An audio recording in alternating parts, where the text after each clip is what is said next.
Salut à toutes et à tous et bienvenue dans cette nouvelle vidéo. Je suis vraiment content de vous retrouver aujourd'hui parce que j'ai plein de trucs à vous montrer, je suis trop content. Donc la vidéo d'aujourd'hui va traiter sur le sujet de comment assainir son setup, donc le rendre encore plus stylé, acheter des petits objets qui coûtent pas forcément si cher et rendre votre setup encore plus beau, faire un truc vraiment clean. Parce qu'on va pas se mentir, pour avoir un beau setup, il faut quand même investir un petit peu d'argent. Et bon, chacun son budget. Moi j'ai pas forcément un si gros budget que ça, donc c'est pour ça que j'imprime beaucoup de pièces en 3D. Donc de toute façon je vais tout vous montrer dans cette vidéo. Je vais vous montrer des alternatives, donc si vous n'avez pas d'imprimante 3D, faire aussi ce que j'ai fait. Pour commencer, je vais vous montrer ce produit là que j'ai eu dans un Mi Store. Alors le Mi Store de Forum des Halles, je vais pas vous mentir, j'étais au travail et je me suis pris une pause café parce que non, je rigole hein.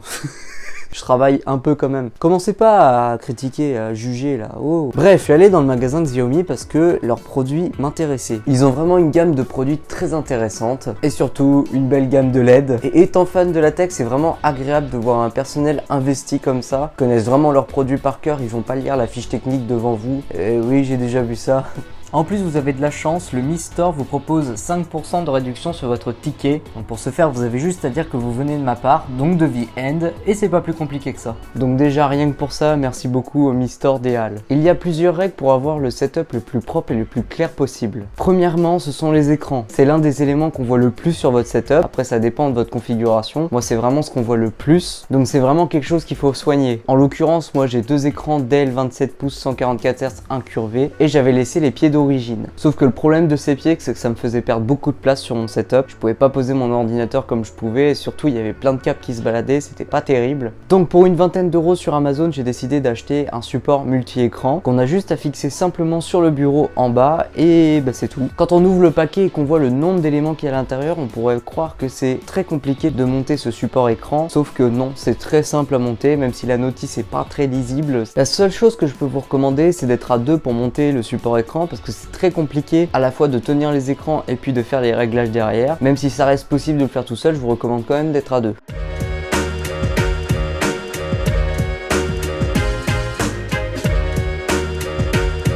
Pour attacher le support écran sur le bureau, j'ai dû faire quelques modifications sur celui-ci, simplement parce que le bastin qui sert de support du bureau pour le renforcer est en fait beaucoup trop large, donc la mâchoire du support écran ne prenait pas en compte l'épaisseur du bastin. J'ai dû faire donc un trou. Mais une fois avoir fini, je me suis rendu compte en fait qu'il y avait un trou oblong, c'est-à-dire un trou un peu ovale où en fait on peut régler la vis et la taille de la mâchoire. Donc bah ça servait à rien ce que j'ai fait. Ah!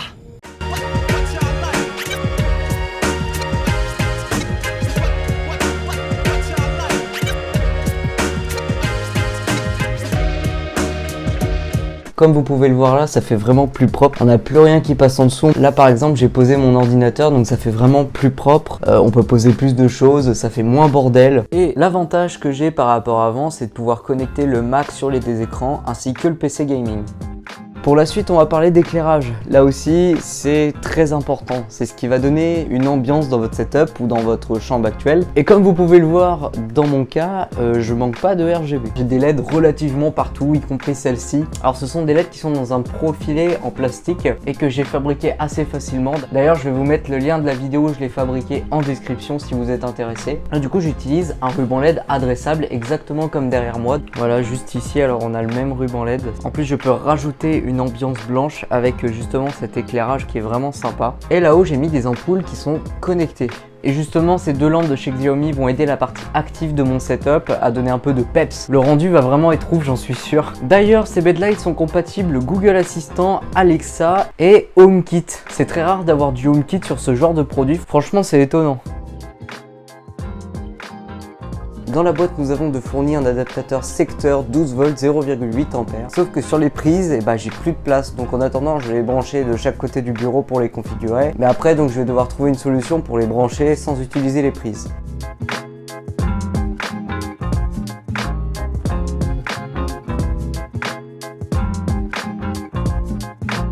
Et voici la bedlight. Derrière, nous avons le port d'alimentation DC qui va nous permettre d'alimenter donc cette lampe. La matière est assez marrante, on dirait du verre mais en fait c'est du plexiglas. Et pour allumer l'appareil, il suffit d'appuyer sur le bouton d'allumage et pour régler la luminosité, nous avons cette barre tactile super stylée qui suit vraiment bien, qui est vraiment fluide. Et pour mettre en mode couleur, il suffit de rester appuyé sur le bouton tactile du haut. Parlons de l'application, c'est l'application de Xiaomi, donc Xiaomi Home. L'interface est vraiment sympa, on peut configurer les couleurs de l'application, on a vraiment pas mal de choix de personnalisation, mais le problème de cette application, je trouve qu'elle est pas trop intuitive. Lorsqu'on est dedans, c'est un peu compliqué voilà, d'ajouter un appareil, et ben en fait, faut allumer l'appareil en même temps qu'on allume l'application, et ça c'est pas bien dit, faut vraiment le déterminer par soi-même. Je pense qu'il va y avoir une mise à jour, parce que j'ai déjà vu quelques améliorations, c'est marqué qu'il y a nouveau, mais sinon l'application est très fonctionnelle, voilà, on a beaucoup de fonctionnalités, notamment le changement de couleur du blanc, comme je vous expliquais dans la dernière vidéo, et on peut changer évidemment les couleurs, on a des ambiances aussi, on peut programmer, et ça franchement je trouve ça vraiment bien. La configuration HomeKit est différente, il y a juste à prendre votre iPhone, ajouter un accessoire et scanner le QR code placé juste en dessous de la lumière. Je sais pas comment ça a été réalisé, mais ça a été vraiment très bien fait. Et ayant une autre lampe que Xiaomi m'a envoyée, je l'ai aussi mis en mode appairage et je l'ai synchronisé avec l'autre lampe que j'avais déjà configurée auparavant. Et du coup elle fonctionne comme un miroir, c'est-à-dire que quand l'une affiche une couleur, l'autre affiche la même couleur, et ça je trouve ça vraiment bien fait, et il y a moyen de les séparer dans l'application de Xiaomi. Le seul problème du placement de ces lampes, c'est que du coup il y avait les enceintes à cet endroit là, et que du coup j'ai pas d'autre endroit où mettre les enceintes. Donc j'ai recherché sur Thingiverse voir si je trouvais pas des modèles de socle pour mes enceintes que j'avais, et j'en ai trouvé, sauf que j'ai dû les modifier un peu parce que ça me convenait pas du tout.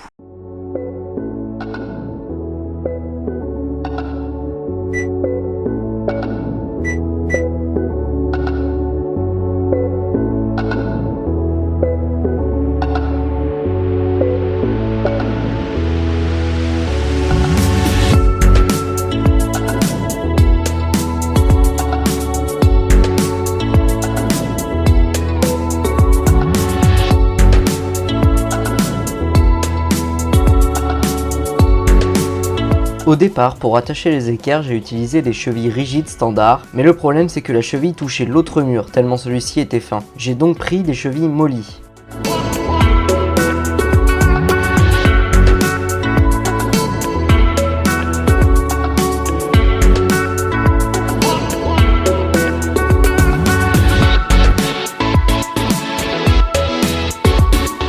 Voilà, alors après avoir fait un test, on se rend compte que les enceintes tiennent très bien. Avec les lampes en dessous, ça rend vraiment très bien, c'est super joli. Ça finit vraiment bien la pièce. Et pour la problématique du manque de prise, j'ai eu l'idée de me brancher dans la boîte de dérivation puisque j'ai toutes les alimentations 12 volts des LED dedans. D'ailleurs, pour aider à ne pas câbler à l'envers sur un port DC, il faut toujours voir si le positif se situe au centre et le négatif sur le bord. Et ça fonctionne nickel.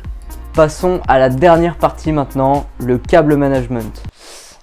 Oula, le nerf de la guerre. Alors, le câble management, je sais que certains ont peur quand je dis ça, mais c'est vraiment quelque chose de principal dans votre setup. Si vous avez un beau setup et qu'il y a les câbles qui pendouillent en dessous, il n'y a pas d'intérêt à avoir un joli setup épuré ou quoi. Donc, je vais vous donner quelques petits conseils pour avoir un setup épuré au niveau câble management. Je suis sûr que ça peut vous aider, parce que surtout, c'est pas très compliqué à réaliser, c'est vraiment pas impossible de faire ça. D'ailleurs, pour commencer, tout le monde a au moins une multiprise pour alimenter son setup. Et pour cacher celle-ci, j'ai trouvé sur Amazon une boîte en plastique assez discrète permettant de dissimuler les câbles et les blocs d'alimentation. Ensuite, pour cacher les câbles, mais qui sont cette fois-ci sous le bureau, on va utiliser les supports de câbles. Encore une fois, moi je les imprime en 3D, mais si vous ne bénéficiez pas d'imprimante, voici les produits similaires sur Amazon. Tout d'abord celui que je vous déconseille, car une fois mis en place, il est compliqué de changer la disposition, et en plus ce type d'adhésif laisse des traces. En revanche, celui-ci que je vous recommande est basé comme ceux que j'imprime en 3D, ils sont bien plus pratiques. Ou encore une solution envisageable, c'est les goulottes. On peut avoir des goulottes sur Amazon ou alors dans le magasin de bricolage. Ça c'est vraiment pas cher, c'est très accessible. Par contre, je vous conseille de visser la goulotte dans le bureau parce qu'avec un adhésif ça va vraiment pas bien tenir. Donc après il faut vouloir visser dans le bureau. Et si vous arrivez à faire toutes ces étapes, et vous obtenez un setup clair sur lequel vous avez vraiment envie de jouer, vous avez envie de passer du temps. Et moi, c'est mon cas.